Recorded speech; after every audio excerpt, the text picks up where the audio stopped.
The large meeting room fell silent as Joseph Miller stepped up to the speaking platform. His gray suit looked plain next to the colorful robes and special body coverings of the alien representatives.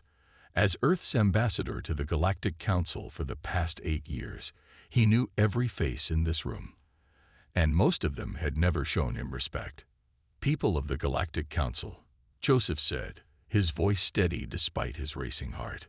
"Today, I come with an important message. After 200 years as members, Earth and all human colonies are leaving the Council, effective immediately." Whispers broke out across the room. The tall, blue-skinned Geridians exchanged smug looks. The ancient Eldorans, with their 4 eyes and golden skin, simply nodded as if they had expected this. In the far corner, the bug-like Forlaxians remained unusually still, their antennae twitching with interest. For too long, our warnings have been ignored. For too long, our people have been treated as lesser beings. For too long, our technology has been dismissed. Joseph continued, "We will no longer sit at a table where we are not welcome as equals." High Admiral Vextor of the Zeridian Empire stood up, his 7-foot frame towering over his section. "The humans leave because they cannot keep up," he said with a low chuckle. "Let them go. The adults can now talk without children interrupting." Many council members laughed. Joseph simply nodded, packed his tablet, and walked out. The 20 human representatives followed him in perfect order. Not one looked back. Rear Admiral Catherine Walsh watched the meeting from the observation deck of the Earth defense ship Horizon. At 45, with streaks of gray in her dark hair, she had spent half her life trying to convince the Council that humans deserved respect. "So it's done," she said quietly as the last human left the Council chamber. Her second-in-command, Captain Sam Rogers, stood at attention beside her. "Yes, ma'am. Ambassador Miller is boarding his shuttle now. All human ships are ready to leave Centauri Prime space." Catherine turned away from the window. The massive ring-shaped Council headquarters looked beautiful against the blue-green planet below. She would miss this view, but not the people inside that building. "Send the signal," she ordered. "All ships, prepare for jump to Earth space." As Sam turned to relay the orders, a small alien with pale. 5 years passed since humanity left the Galactic Council. Earth and its colonies had grown stronger, building better ships and weapons. But they built in silence, behind borders that few aliens crossed anymore. Alan Garcia wiped sweat from his forehead as he studied the strange markings on the wall. His mining team had discovered this abandoned Zeridian outpost while digging for rare metals on Proxima Centauri's 3rd moon. "Have you ever seen anything like this, boss?" asked Maria, his assistant. She pointed her light at claw marks that cut deep into the metal walls. Alan shook his head. "Zeridians are careful. They don't leave outposts like this. And these marks." He ran his fingers along the torn metal. Something broke in, not out. Maria's light flickered over a dried blue substance on the floor. Zeridian blood. "We need to call this in," Alan said, reaching for his communicator. "Something bad happened here." Dr. Susan Palmer adjusted her scanner, pointing it again at the strange energy waves coming from the Veil Nebula. The readings made no sense. Nothing natural created patterns this regular. "Computer, run analysis again," she said, brushing a strand of blonde hair from her face. Her small research ship orbited just outside human space, in an area that had once been neutral territory between Earth and the Council. Now it was just empty space where no one went. The computer beeped. "Analysis complete. Pattern matches 89." The captured ship hung in space like a dark, twisted sculpture. Part machine, part living tissue, it looked nothing like any known species vessel. Major Daniel Harrison studied it through the view screen of his stealth ship. "Ugly thing, isn't it?" said Krell Vor, the rogue council commander who had helped capture it. The tall, reptilian alien still wore his council uniform, though he had been labeled a traitor for working with humans. "But what is it?" Daniel asked. His team of Special Forces soldiers waited behind him, weapons ready in case the ship wasn't as dead as it seemed. The Council calls them the Harvesters, Krelvor replied, though they knew of them long before they admitted it to anyone. Daniel turned to face the alien. You're saying the Council knew about this threat? Admiral Laura Donovan stood before the massive holographic map showing the galaxy. Red dots covered nearly a quarter of the once Council space, marking worlds taken by the Harvesters. Human territory remained untouched, a blue island in a spreading sea of red. Report, she ordered, her voice calm despite the grim situation. Colonel Eric Hayes stepped forward. The Zeridian Empire has pulled all forces back to protect their core worlds. They've abandoned their outer colonies and allies. And the Eldorans. They've deployed their ancient weapon systems. But Eric hesitated. The weapons aren't working as expected. The Harvesters seem to have evolved defenses against them. Laura studied the map. In just 3 months, the Harvesters had taken dozens of worlds. Billions of lives, lost or worse, harvested to become part of the enemy's growing armies. What about our defenses? She asked. Project Disruptor is at 89% completion. All human colonies now have the basic shield technology that blocks Harvester communication signals. Laura nodded. Few knew that humans had discovered a crashed Harvester probe on Mars 50 years ago. Earth scientists had been studying it in secret ever since, developing defenses for a war they knew would eventually come. And the refugees. We've accepted over 2 million Council citizens so far, Eric replied. More ships arrive every day. Good, Laura said. Get them safely settled, then identify any with useful skills. We need all the help we can get. Dr. William Foster rubbed his tired eyes. He had been working nonstop with Trellina for weeks, studying how human brains disrupted the Harvester hive mind. I think I found something, Trellina said from across the lab. The small alien looked as tired as William felt, her normally bright eyes now dull with exhaustion. William moved to her workstation. What is it? Your brain waves create a pattern that interferes with Harvester signals. But it's not just random noise, it's more like. She struggled for the right words. Like immunity. Natural resistance. Can we use that somehow? William asked. Amplify it. Trellina's eyes brightened slightly. Perhaps, if we could create a device that mimics and strengthens this pattern, we might disrupt their coordination during battle. William smiled for the first time in days. Let's get to work. Patricia Newman led her group of refugees through the underground tunnels beneath the Council capital city. What had once been hundreds was now thousands, as more survivors found their way to her safe zones. The human ships will come at dawn, she told them, trying to sound confident. We just need to hold out one more night. A young Zeridian approached her hesitantly. Is it true that the Harvesters can't use humans like they use us? Patricia nodded slowly. Yes, something about our minds resists their control. Then why help us? The Zeridian asked. You could just save yourselves. Patricia looked around at the scared faces watching her. Species that had once looked down on humans now looked to them for salvation. Because differences can be strengths, she said. Your people think differently than mine. You see patterns we miss. You have technologies we never imagined. Together, we're stronger than either of us alone. The sound of distant explosions shook dust from the tunnel ceiling. The human fleet is early, Patricia said with a smile. Let's get ready to move. On the bridge of the Earth battleship Defender, Vice Admiral Frank Rodriguez watched as his fleet engaged the Harvester ships orbiting the Council capital. Deploy the cognitive disruptors, he ordered. Across the fleet, new weapons activated, sending waves of energy based on human brain patterns. The effect was immediate. Harvester ships began to move erratically, some crashing into each other. Ground teams are away, his second-in-command reported. They've made contact with Newman's resistance group. Evacuation has begun. Frank nodded. How many can we save? All of them. Sir, we brought enough ships. Frank thought of how the Council had treated Earth, the contempt they had shown. and how none of that mattered now. All of them, he repeated, not one left behind. Because that's what humans had always done, even when others wouldn't do the same for them. The neutral world of Ta City glowed blue-green in the viewscreen as Vice Admiral Frank Rodriguez guided his ship into orbit.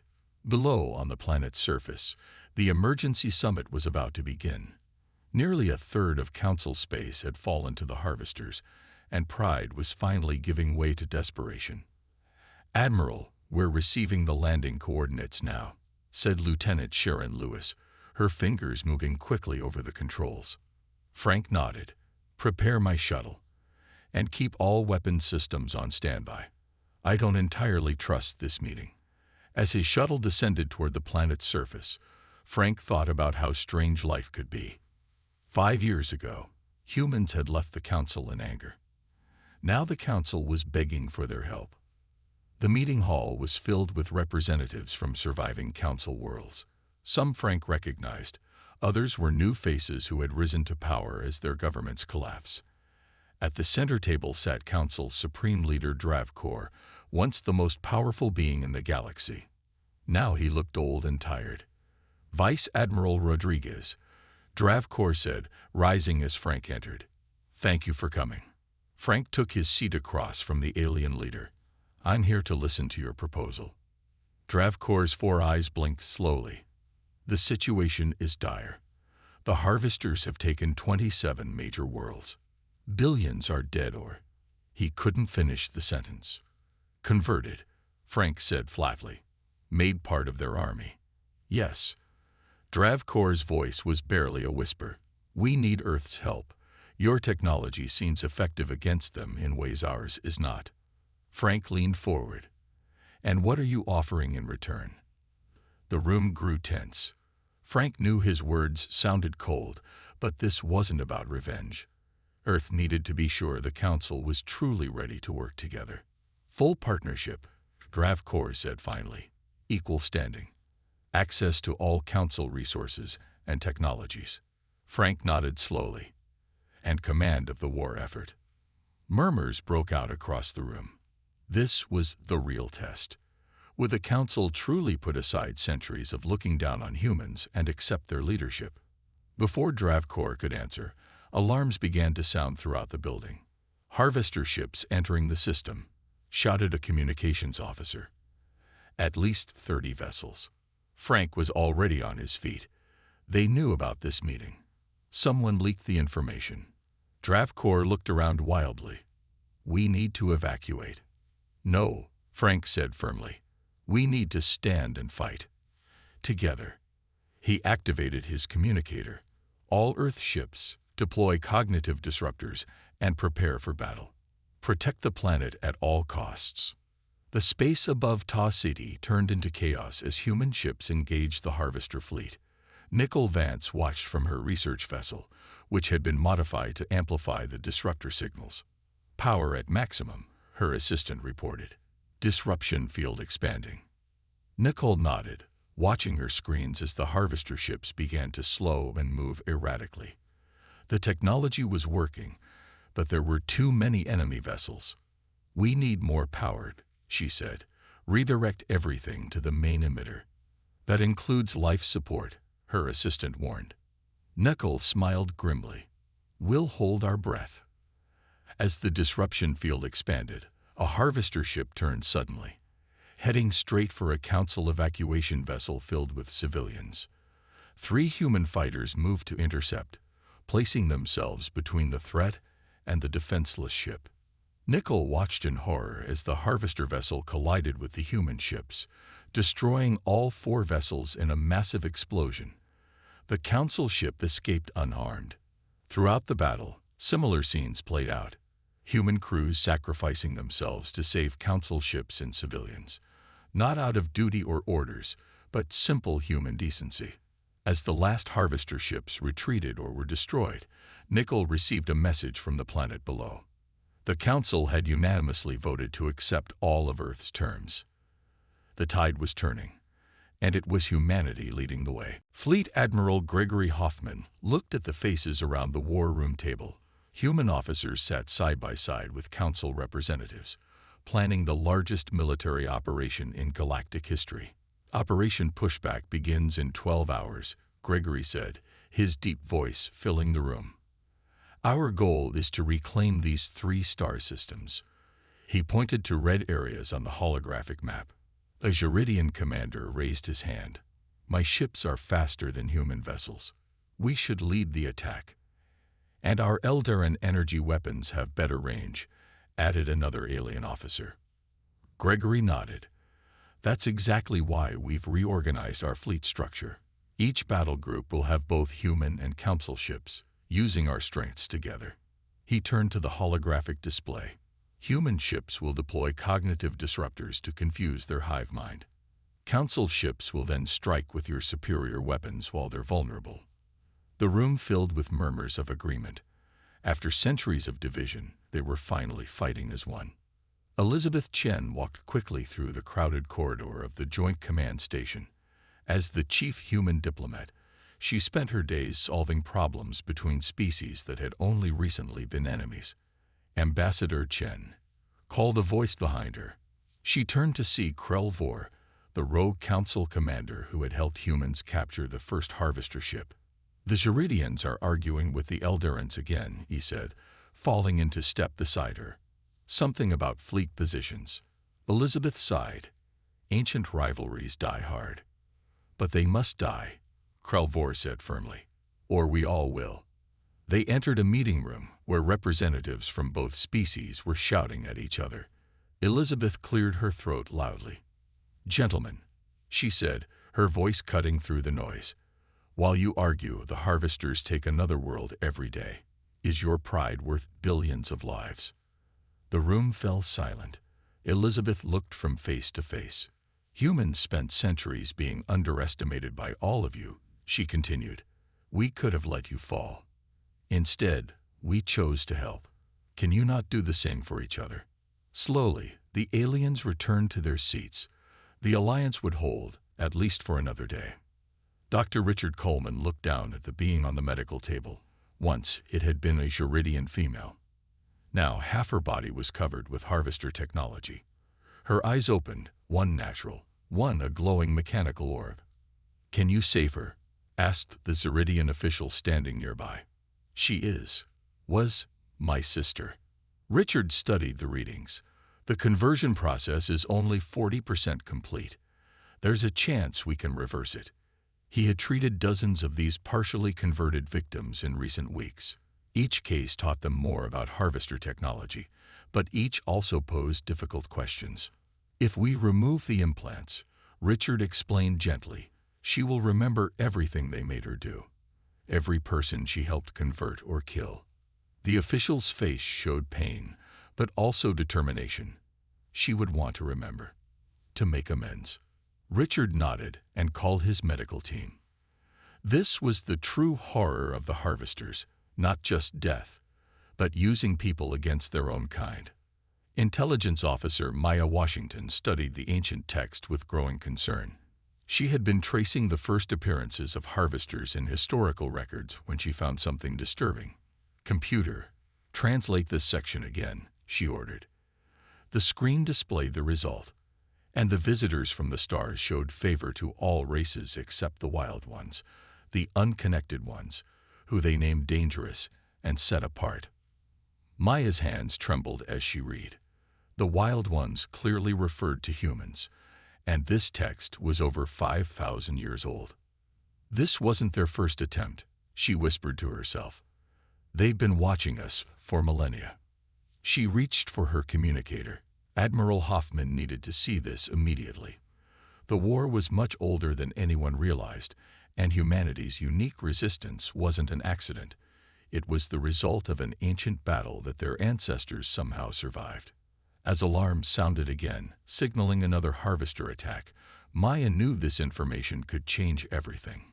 Not just how they fought, but why. The galactic core shimmered with strange energy as the combined fleet approached. Hidden within this swirl of stars and cosmic dust was the Harvester Command Nexus, the central brain controlling their vast armies. Colonel Jason Powell checked his equipment one last time. His strike team included both humans and aliens, all volunteers for what might be a one-way mission. "Ready?" he asked the tall Eldoran beside him. Commander Lithsar nodded, her golden skin reflecting the dim light of the dropship. "We will succeed," she said with quiet confidence, "or we will die trying." Jason smiled. 6 months ago, no council species would have volunteered to die alongside humans. Now they fought as brothers and sisters. "That's the spirit," he said. "Let's go end this war." Inside the massive harvester structure, Jason and his team moved carefully through pulsing organic corridors. The walls seemed alive, beating like a giant heart. "This place gives me the creeps," whispered Sergeant Linda Carter, keeping her weapon ready. "The central node should be 2 levels down," said Lithsar, checking her scanner. "The signal is strongest there." As they descended deeper, they encountered strange chambers filled with floating bodies, some human, mostly council species. All were connected to the structure by glowing tubes that pulsed with energy. "They're being drained," Jason said grimly. "Their minds feeding the collective." Linda pointed to a human body. "But the human connections are different. Look, they're trying to force compatibility." Lithsar studied the scene. "The harvesters still don't understand why they can't use humans. They're experimenting." "Well, they're about to get their final answer," Jason said, patting the special device strapped to his back. The amplifier would broadcast human brain patterns at maximum strength, overloading the harvester network. Above the galactic core, the space battle raged. Admiral Catherine Walsh, who had witnessed humanity's departure from the Council years ago, now commanded the largest fleet ever assembled. "All ships, maintain formation," she ordered as harvester vessels swarmed around them. "We need to keep their attention until the strike team completes their mission." Her second-in-command, now a Jeridian captain named Vexenor, monitored the enemy movements. "They're trying to circle behind us." "Let Group 3 engage them," Catherine said. "All other ships focus fire on the central structure's outer defenses." As she watched the battle unfold, Catherine thought about how far they had come. From rejected outsiders to the galaxy's last hope, not because humans were stronger or smarter, but because they were different. And sometimes, being different was exactly what was needed. In the heart of the Harvester Nexus, Jason's team reached the central chamber. A massive organic computer pulsed with light, connected to thousands of nerve-like cables spreading throughout the structure. "Set the device here," Jason ordered. As his team prepared the amplifier, harvester drones began to pour into the chamber. "We'll hold them off," shouted Lithsar, firing her weapon alongside the other team members. Jason worked quickly, setting the device and activating it. Broadcast beginning in 30 seconds. As the team formed a defensive circle, Jason fought side by side with Lithsar. Human and Eldoran, once distant strangers, now trusting each other with their lives. "It was an honor," Lithsar said as the drones closed in. Jason smiled. "The honor was mine."